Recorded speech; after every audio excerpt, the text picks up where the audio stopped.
안녕하십니까. 기자의 시선 임소희입니다.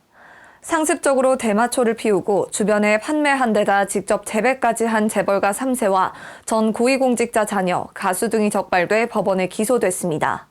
서울중앙지검 강력범죄수사부 신준호 부장검사는 26일 재미교포로부터 공급받은 대마를 유통한 남양유업 창업주 손자 홍모 씨와 고려제강 창업자 손자 홍모 씨 등 10명을 마약류 관리에 대한 법률 위반으로 구속 기소했다고 밝혔습니다.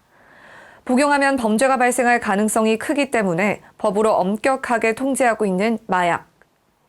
이 마약은 더 이상 대한민국이란 사회에서 재벌과 연예인, 고위 공직자들 앞에만 붙는 수식어가 아닙니다.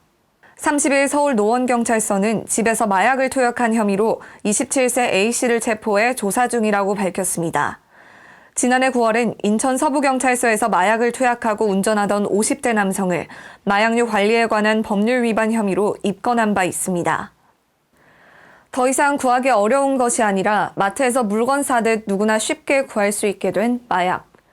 이 마약이 복용 시 범죄를 일으킬 가능성이 크기에 법으로 엄격히 통제하고 있는 것이라면 과연 우리의 법은 국민이 안전한 나라에서 살 권리를 지켜주고 보호해주고 있는 것일까요?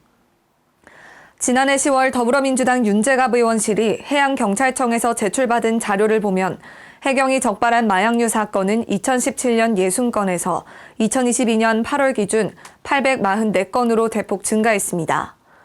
연도별 마약류 적발 건수도 2017년 60건에 이어 2018년 90건, 2019년 173건, 2020년 412건, 2021년 518건으로 매년 증가 추세를 보이고 있죠.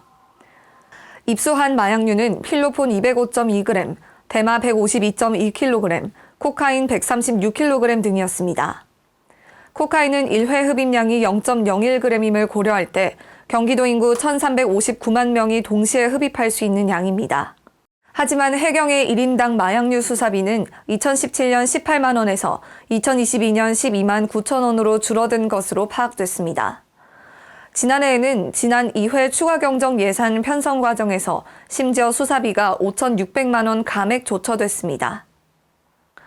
요즘은 검사 키트가 없거나 현재 기술로는 검출이 어려운 신종 마약들도 대거 나오고 있어 더더욱 마약 수사권이 확대되고 강화되어야 할 상황이지만 현재 국과수 독성학과에서 마약을 담당하는 연구원도 전국에 단 16명밖에 없는 상황이라 제대로 대응하기 쉽지 않은 것이 현실입니다.